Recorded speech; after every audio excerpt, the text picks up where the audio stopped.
अगर आपके घर में रखा कोई खिलौना अचानक अपनी जगह बदलने लगे और रात के अंधेरे में उसकी आंखें लाल चमकने लगे तो समझ लेना वो सिर्फ एक खिलौना नहीं है बल्कि शैतानी खिलौना है और अब तुम्हारी फटने वाली है। आदित्य 22 साल का एक युवक दिल्ली शहर में रहता था। उसके पिता एक सरकारी ऑफिस में काम करते थे। आदित्य वैसे तो खुद एक कॉलेज स्टूडेंट है, लेकिन खाली समय में वह छोटे बच्चों को ट्यूशन पढ़ाता है। आदित्य का परिवार हाल ही में किराए पे वहां पर शिफ्ट हुआ था। घर काफी बड़ा था, लेकिन मालिक ने एक अजीब सा नियम बताया, रात को छत पर कभी भी मत जाना और बेसमेंट का दरवाजा मत खोलना। आदित्य को ये सब बातें अंधविश्वास लगी। एक दिन आदित्य अपने घर वापस लौट रहा था। रास्ते में उसे सड़क के किनारे एक अजीब सा खिलौना दिखा। लकड़ी की बनी हुई गुड़िया। उसका चेहरा काफी अजीब था, आंखें कांच की और लाल रंग की थी। पता नहीं क्यों, लेकिन आदित्य उसे अपने घर उठाकर ले आया। माँ ने उसे तुरंत कहा, बेटा ये सब खिलौने मत रख, इनमें नकारात्मक ऊर्जा होती है।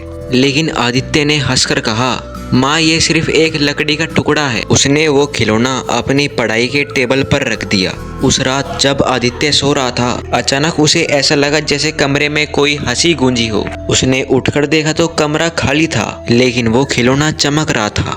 सुबह माँ ने गुस्से में कहा, ये बेसमेंट का दरवाजा किसने खोला था? ताला टूटा पड़ा है। आदित्य चौंक गया, उसने तो दरवाजा खोला ही नहीं था। धीरे धीरे अजीब घटनाएं होने लगी। किताबें अपने आप गिरने लगी। रात को कदमों की आवाज आती और सबसे डरावना, वो खिलौने की जगह बार बार बदल जाती। आदित्य को शक हुआ कि शायद यही खिलौना इन घटनाओं की जड़ है। उसने पड़ोस के बुजुर्ग शर्मा जी से पूछा, जो वहाँ 30 साल से रह रहे थे। शर्मा जी ने गहरी आवाज में कहा, यह इलाका पहले टॉय फैक्ट्री का होता करता था। सुना है फैक्ट्री का मालिक बच्चों की बलि देकर खिलौने बनाता था। जिस खिलौने में किसी बच्चे की आत्मा कैद होती, वो खिलौना शैतानी बन जाता। शायद तेरे पास वही खिलौना आया है। आदित्य ने यह सुनकर उसकी पूरी फट गई। अब आदित्य ने खिलौने को फेंकने की कोशिश की। वो उस खिलौने को कूड़े में डाल आया, पर अगले दिन देखा तो वो उसके टेबल पर ही रखा मिला। रात को उसने साफ देखा कि खिलौने की आंखें लाल चमक रही थी और उसके होठ